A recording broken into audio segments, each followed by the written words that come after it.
Hey folks, some of you might remember that a few weeks ago I rebuilt my old 2004 gaming PC with a £15 motherboard CPU combo that I got on eBay, a Core 2 Quad Q9400, and then stuck in the GTX 1050 Ti to see if we could create a cheap and cheerful gaming PC.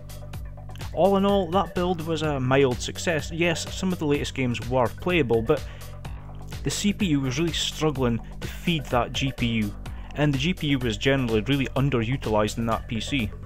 So sitting with me here today is a new GPU, my XFX RX 480 GTR Black Edition, quite a mouthful.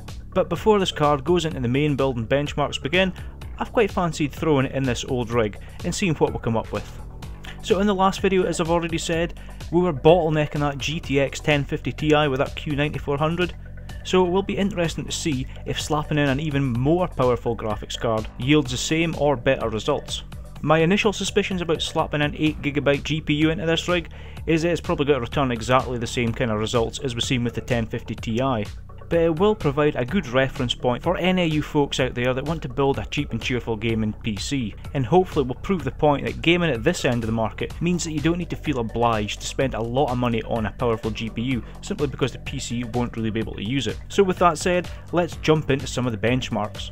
So for all these tests, the settings are going to be indicated on the screen, and at the end I'm going to compile the GTX 1050 Ti results along with this RX 480 results, so we can compare them a little. First up, we've got Rise of the Tomb Raider. Not too bad, and the average minimums, like the 1050 Ti, stayed above that 30 FPS threshold. Crysis 3 now on the 1050 Ti build, I did run it at 900p, whereas I thought this time we're going to try running it at 1080p, same settings, just a higher resolution. The average frame rate was just below 60 FPS, yet the average minimums stayed above 30. Far Cry Primal is a game that is notoriously CPU intensive, and it shows here we couldn't hit 30 FPS on average, and the minimum FPS displayed on the in-game benchmark was well below 20 FPS. The canned Hitman benchmark was run, and we managed to average just above 30 FPS here, but the minimums were pretty dire at 15 FPS. Battlefield 1 on the 1050 Ti build was one of the more playable games when running on that Core 2 Quad, and it's the exact same story here. 45 FPS on average, and minimums just a smidge above 30. Finally, we jumped back into the open world of Fallout, and though it was quite nice to see the average minimums creep above that 30 FPS mark at 34, the overall averages, it was sitting about 48.